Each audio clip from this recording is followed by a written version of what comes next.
Mark, good afternoon. I'm betting if I put a heart monitor on you on Tuesday night, that would have been all over the shop. Yeah, like I spoke after the game, we had a 7-minute spell where we lost control of the game, and we've been through that today with the players, and it doesn't take a lot. And when you're 2-0 up, it's a really funny scoreline, and you know that if we concede a goal, we're on the back foot, and you play with that. We played with that mentality. We went from being brilliant for 65 minutes in total control of the game to the mentality of, right, let's just get the ball far forward as we can, so it's as far away from our goal rather than controlling the tempo of the game. And that bit us on the backside because the ball kept coming back at us for 5 or 6 minutes, and they scored 2 goals. After that, we regained composure and went on to win the game. But in those 6 or 7 minutes, it was crazy. But we've identified why, and we move on from it. Was it a good warning for what can happen, particularly at this level, when you don't take more chances and actually give the opportunity to the other side? I think the key thing from it is, in any game of football, unless you're Man City in this country, there's going to be a spell in the game when the opposition have the upper hand, and it's how you manage that spell. And we didn't manage it well. So, we had players running out of position, good positions, where the player next to them needs to say, get yourself back in here next to me, and let's just see this spell off, and we don't concede a goal. We're nice and solid. We might not be as pretty, but we need to control. The way we're built is we need to control the game with the ball. We have to take a few risks with the ball, but we started panicking, and like I say, we didn't manage that spell. And when the opposition do have a spell, you have to limit the damage and manage it the best as you can until it turns around again. Josh Sims managed 45 on Tuesday night, and obviously he's building up his fitness. What did you make of his performance? Because it felt like he put himself about a lot and created quite a few opportunities. Well, he's very, very lively, and that's what he's got really good quality and lively, and he gives us a spark, and that when we play the way we play, and our front boys, the 2 wide boys, the 2 10s have got to be really lively, and he's certainly that. And obviously we're building his fitness up nicely, and he had a big impact in the first half. Do you think he's a million miles away from 90? We're not too bothered about 90. If he gives us a brilliant 60, that's enough for us. But if he could do 90, then great. But what we don't want to do is take liberties with him and rule him out for 6 weeks for the sake of 10-15 minutes here or there. Do you think likely he's probably the last incoming here for the time being? We're always looking. Say that every time we get asked that question. We're always looking to improve the squad, and I know that if I go to the owner with the right player, he'll back me 100%. Looking ahead to this weekend, the doubleheader, I just asked Sam a moment ago, do you enjoy these type of encounters? He said he'd much rather be playing matches than training. Is that how kind of you feel about the season? Listen, we have to play Gateshead away, which is a tough ask. The bonus is we're going when the weather is decent and it's not freezing cold, and it's a write-off of 2 days for the travel there and back. But that's what the National League have decided we have to do. We have to get back, late Saturday night and be ready for Monday morning or Monday afternoon. So it is what it is. We just get on with that, don't moan about it, and just go and play the game. 2 quite testing games though, starting off with the Gateshead game. You've obviously got the experience of going up against them. What are they like as a club, and how difficult a challenge will it be on Saturday? I don't know what they're like as a club.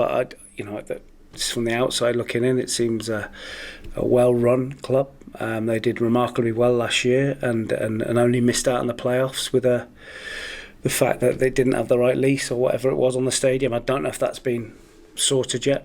But what we'll say is they're the most pure football team in the league in terms of the way they play. It's really easy on the eye. They're not dissimilar to the way we try and play.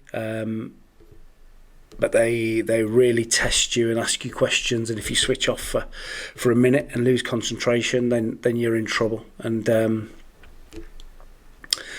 we did really well against them here in the FA Cup. We played a certain way, and I think if you ask their staff and their players, that I think teams try and do something different against them, and they change their whole thing to play against Gateshead. Similar to what we had last year. Everybody changed to try and get a result against us. And the biggest respect that Gateshead get is that everybody changes the way they play to play against them, because they're that difficult to play against. And the message from us is I as a coach really respect the way they play, and they've got some fabulous technical players, but so have we, and we have to believe we can go there and cause them problems and win hopefully what's a really good game of football. You've got a pretty much fully fit squad as it stands. Do you see there being a fair bit of rotation between Saturday and Monday? I wouldn't say it was rotation. I think we've just got to manage the minutes. We've got a squad of players that we fully believe in, and it will be time that some boys are going to get some minutes, and they've got to be ready. Trained really hard.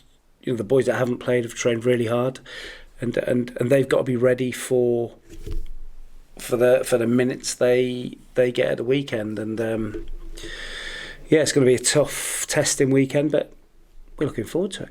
And 3 games into the season is always hard to judge on how far you've progressed as a team. But what have you seen so far from this unit that has impressed you?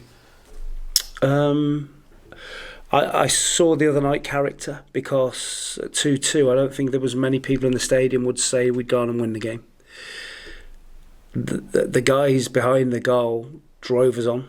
The atmosphere was incredible on Tuesday night. The Thatcher's End was bouncing. It's one of the best I've seen, and chatting to the players, that kept them going.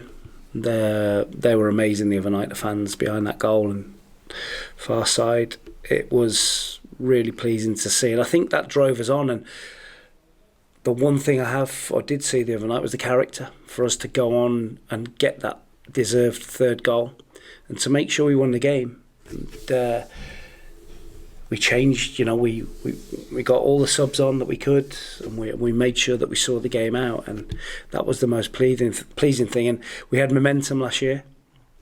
We want to try and keep that. We've won 2 games, and the only thing that keeps momentum is winning games, and that's what we want to keep trying to do. And a quick word on Aaron Jarvis. Obviously, no goals for him yet, but a lot of hard work. How's he feeling himself at the moment? He's one of those characters that knows the goal's going to come if he just keeps doing what he's doing. Oh, he's been amazing. The way he's a real handful. I wouldn't, if I was a centre half, I'd judge centre forwards against whether I would like to play against him, and I wouldn't want to play against Aaron because he leaves a bit on you. He's never stops, and we're not too worried about the goals. They will come. Well, good luck for Saturday and Monday. Thank you. We touched on how you feel the team's done after 3 games. How do you feel the league itself is shaping up after 3 games? Are there any surprises that you've seen, or is it going as you think it might have done? I don't think there can be any surprises. It's 3 games. I think after 10 games, and I think you can then get surprised that somebody's up near the top that maybe you didn't or didn't think they were going to be. Then at 3 games, you can get lucky in a couple, or you can get unlucky in a couple, and be in a false position. I honestly don't really take too much note of league tables. It's nice to be not near the bottom for sure. But, I think once you get to 10 games and that's 30 points you've played for, you can get a realistic sort of reading of where people are. Alex Whistle went off during the game in midweek, 2 nights ago. Was everything okay with him? Was that just a tactical thing? I wouldn't have brought Whittle off at half time because he's a brilliant 1v1 defender. He had a little niggle in his hamstring, so we're hopeful that he'll train tomorrow and be available for Saturday. It was more of a case of we're 2-0 up, let's not. No, he was a little bit sore. Whether it was his back or his hamstring, he couldn't continue, so we had to make sure we protected him. How much of a buzz does it give you as a manager when you make that last substitution and that substitution scores that winning goal for you? No, I'm not claiming that one. It was always Harvey was touch and go, so he wasn't going to be involved because he didn't train on Monday. He couldn't move on Tuesday morning. We got him in early. He couldn't lock his knee out. He had a fitness test at 4:00, and to be fair to Harvey, he said, "No, I want to be involved." And the plan was always to give him 20 odd minutes because Jarve had put an immense effort in, but I just felt that Ebbsfleet, Sense Blood were pushing to try and win it in that little 10-minute spell, and I felt that there would be an opportunity for some spacing behind them. And Harvey, obviously, if you watch the goal back, he wins the tackle in the middle of the pitch. Then we play a pass through to Frank. Frank does on a mazy run. That's two great efforts. Keeper makes a great save and a block on the line, and Harvey's there to smash it in. So full credit to Harv for that one. And his composure was totally the opposite to the one he missed on the opening game of the season. I think he's obviously learned from that.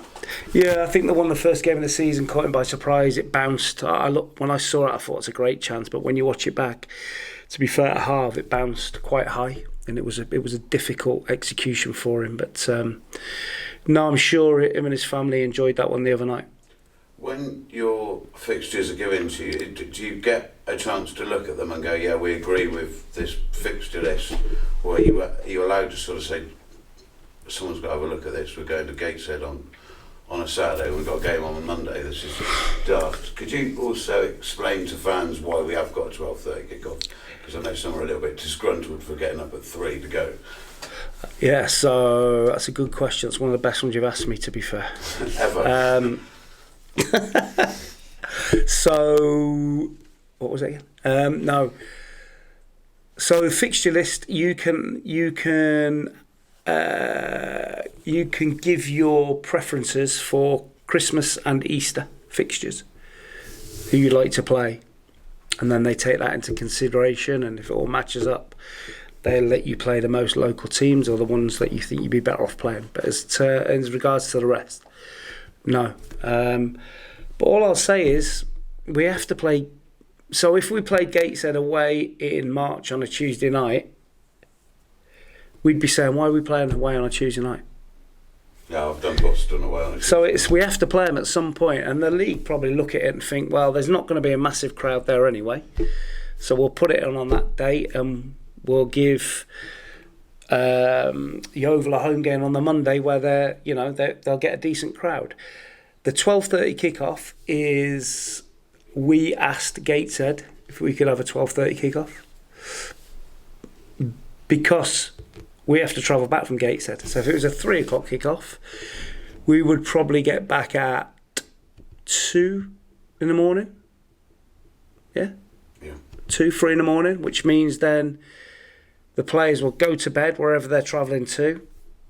They'll then get up at Sunday lunchtime. They'll have no chance to train. And then we just rock up here on Monday and play. So it was purely about preparation. So by us getting him back 4 or 5 hours, whatever it is, earlier, it gives us more chance to prepare for Monday. So from a selfish point of view, it's about our preparation to be able to be in a better position than we would be on the Monday to be able to play the game. And we've done a similar thing in return to Gateshead, I believe, haven't we? I'm not sure. Yeah, I think it makes sense. Yeah. It's not ideal for the fans, but it's never going to be perfect for everyone. if you're travelling on a Tuesday, somebody's going, well, I've got to work on Tuesday. Can you make it Wednesday? It's like, where do you... But I know that we'll have a brilliant following. So our fans are amazing. Amazing fans, yeah. Thanks, Mark. Pleasure.